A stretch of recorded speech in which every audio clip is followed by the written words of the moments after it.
Good morning to all of you. Today our topic is Mudaliar Commission. Mudaliar Commission, which is known as the Secondary Education Commission of 1952,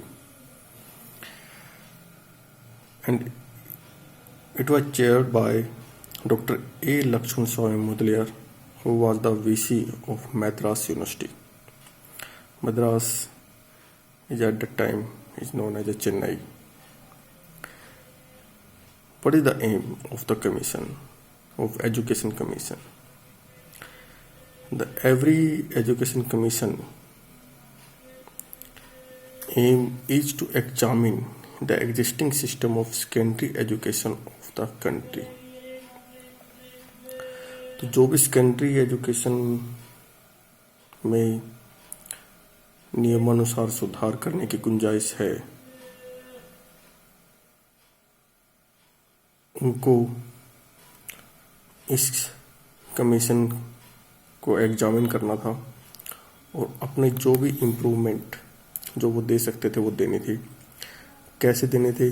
according to the needs of the society, क्योंकि time to time education के अंदर कुछ changes बदलाव होते रहने चाहिए। It's the demand of the time also, and due to the change of the technology and due to the change of the teaching methods, we have to improve our education system time to time.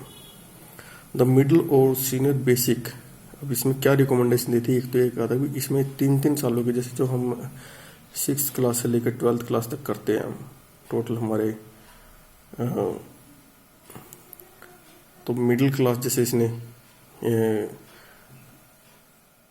8वीं तक 3 सालों की, जिसे हम lower secondary stage कहते हैं, और higher secondary stage जो 9th 10th और 11th, ये इसने 3 साल की ये रिकमेंडेशन दी। आज के मौजूदा उसमें नहीं है, जो हमारे मौजूदा सिस्टम है उसके पहले इस तरह की रिकमेंडेशन भी 6th 7th 8th एक जगह और 9th 10th एंड 11th एक जगह, ये रिकमेंडेशन थी इसकी। अब अगली जो रिकमेंडेशन, अब इसमें इंटरमीडिएट जो सिस्टम था वो एबॉलिश करने का था, अभी उसको नहीं। अब 12th क्लास जब नहीं उसमें, तो 12th क्लास को इसको यूनिवर्सिटी के साथ अटैच कर दिया। अब जैसे इनकी रिकमेंडेशन थी, अब आगे जो दूसरी रिकमेंडेशन अब इनकी है मल्टीपर्पज़ स्कूल। अब मल्टीपर्पज़ स्कूल क्या होता है? जैसे कि जिसमें जहाँ पे हर तरह की फिजिकल डेवलपमेंट हो सके, मेंटल डेवलपमेंट हो सके। ये नहीं कि सिर्फ टीचर आए पढ़ा के चला जाए अपना, वो नहीं, साथ साथ में हर तरह के उसमें फीचर होने चाहिए, इसमें हर तरह की डेवलपमेंट चिल्ड्रन की हो सके, स्टूडेंट्स की हो सके। अब इसका जो अगली रिकमेंडेशन थी वो थी 3 लैंग्वेज फार्मूला। ये शुरू से लगभग हर कमीशन के द्वारा ये रिकमेंडेशन आगे भी हम देखते रहेंगे। मदर टंग, जो बेसिक इंस्ट्रक्शन है वो मदर टंग में हो सकती है। इंग्लिश है, जो हिंदी है, ये 3 लैंग्वेज, 2 तो जैसे कि ये कंपलसरी है ही, और तीसरी जो है रीजनल लैंग्वेज कोई भी हो सकती है मदर टंग। जैसे अब हमारे यहाँ पे हम पंजाबी, संस्कृत वगैरह को हम पढ़ते हैं। इनका जो मेन इन्होंने एक स्केल दी थी उसके अचीवमेंट को मेजर करने के लिए, पहले जैसे कि 5 पॉइंट स्केल का नाम से जाना जाता है। जैसे ए किसको मिलेगा? जैसे आजकल हम ग्रेड सिस्टम देखते हैं, तो ए फॉर डिस्टिंक्शन, जो भी बिल्कुल ही शानदार स्टूडेंट हो, बिल्कुल ही अच्छा। बी फॉर क्रेडिट, उससे डाउन में। C for pass. D and E is for fail and re examine. और कंपार्टमेंट एग्जाम का भी इसमें ऑप्शन था, अगर कोई जिसको ग्रेड डी और ई मिलता है। अब इसमें एक मेन फोकस जो था एग्रीकल्चर एजुकेशन के ऊपर भी था। रूरल इंडिया के अंदर पूरा जोर दिया गया था कि अब क्योंकि हमारी जो इकोनॉमी है वो एग्रीकल्चर बेस्ड है, तो अब एग्रीकल्चर पर जोर देना भी ज़रूरी है, क्योंकि हमारी जो मेजर इकोनॉमी उस समय एट प्रेजेंट भी है, और उस समय 1952 के टाइम में तो काफ़ी इकोनॉमी टोटली ही बेस्ड थी। एजुकेशन जो हमारी जो सोसाइटी थी पूरी एग्रीकल्चर बेस्ड थी। लगभग या तो कृषि से जुड़े हुए मजदूर होते थे या जमींदार होते थे जिनकी खुद की ज़मीन होती थी।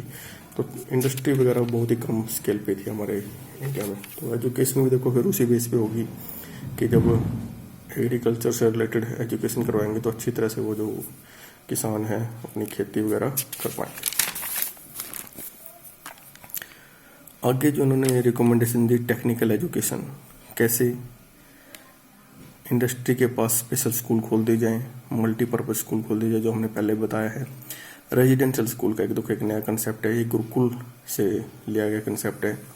अब रेजिडेंशियल स्कूल में क्या हो सकता है कि ये एक ओवरऑल डेवलपमेंट होती है स्टूडेंट की, जब वो टीचर्स के साथ कांटेक्ट में रहेगा, टीचर्स के साथ 24/7 डेज और साथ वहीं पे हर तरह के आदान प्रदान में विचारों के, तो उनका एक पूरी तरह से ओवरऑल डेवलपमेंट हो सकती है। एक माहौल होता है घर से अलग, जैसे कि पहले हम गुरुकुल का कंसेप्ट देखते थे। अगला जो इनका प्रोविजन था वो था हैंडीकैप चिल्ड्रन के लिए।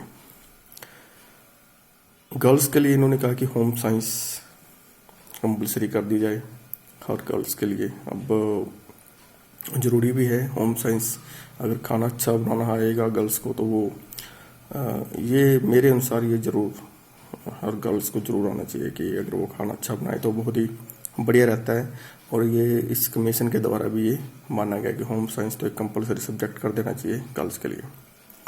In order to promote discipline, अब प्रमोट के लिए इन्होंने जैसे डिसिप्लिन होना चाहिए। क्यों होना चाहिए? क्योंकि जब डिसिप्लिन में रहेंगे तभी तो स्टूडेंट अच्छी एजुकेशन ले पाएंगे। इसके लिए जैसे रेजिडेंशियल स्कूल का प्रोविजन रखा था इन्होंने।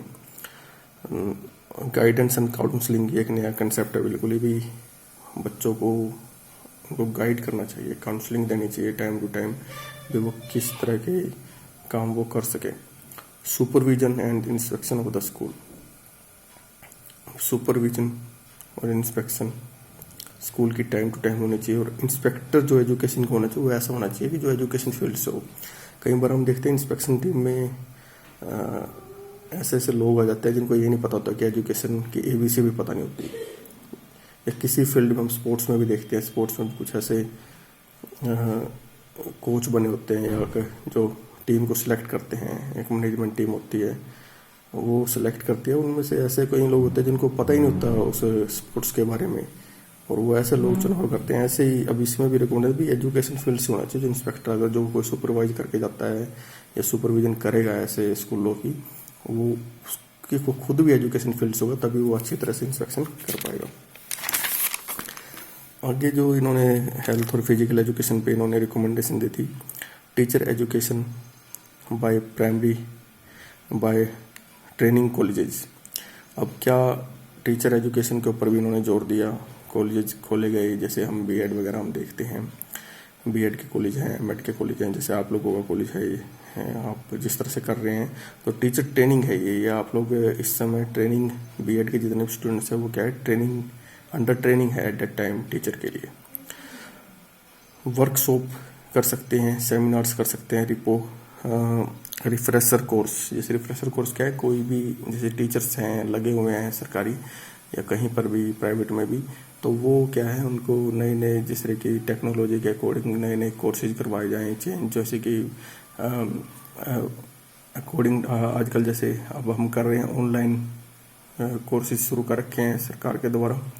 तो ये भी एक तरह से रिफ्रेशर कोर्स ही है भी, किस तरह से न्यू टेक्नोलॉजी से बच्चों के साथ इस तरह से एजुकेशन को शेयर किया जा सकता है।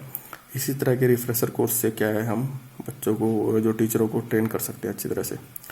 स्कूल मैनेजमेंट के ऊपर भी इन्होंने कुछ आइडिया दिए थे अपने स्कूल बिल्डिंग के ऊपर किस तरह की होनी चाहिए। वर्किंग डे इन्होंने 200 रखे थे और 35 पीरियड्स 45 मिनट्स का इन ए वीक, तो 35 पीरियड होने चाहिए 45 मिनट के हर हफ्ते, और 6 दिन स्कूल लगेगा। समर वेकेशन भी इन्होंने बोली 2 मंथ की होनी चाहिए, 10 से 15 दिनों का ब्रेक, जैसे हम दिवाली पे ले लेते हैं, दशहरा पे ले लेते हैं या विंटर वेकेशन ले लेते हैं। तो ये रिपोर्ट एक तरह से बाइबल कही गई थी टीचर्स के लिए, क्योंकि इसमें काफ़ी कुछ टीचरों के लिए बोला गया था। जो एजुकेशन में हैं जितने भी टीचर उनके लिए काफ़ी कुछ बोला गया था कि अच्छी बातें तो ट्रेनिंग से रिगार्डिंग होगी उनको, जैसे कि हर तरह से सैलरी के रिगार्डिंग है और कई तरह की उनको अच्छी बातें इसमें बताई गई थी। क्योंकि एक अच्छा टीचर अगर वो टीचर सेटिस्फाई होगा तो आगे वो बच्चों को भी सेटिस्फाई कर पाएगा। इस रिपोर्ट की तरफ से ये एक मानना था और इसलिए इसको बाइबल फॉर द टीचर कहा जाता है। तो ये हम आज का टॉपिक यहीं पे फिनिश करते हैं। Thanks a lot.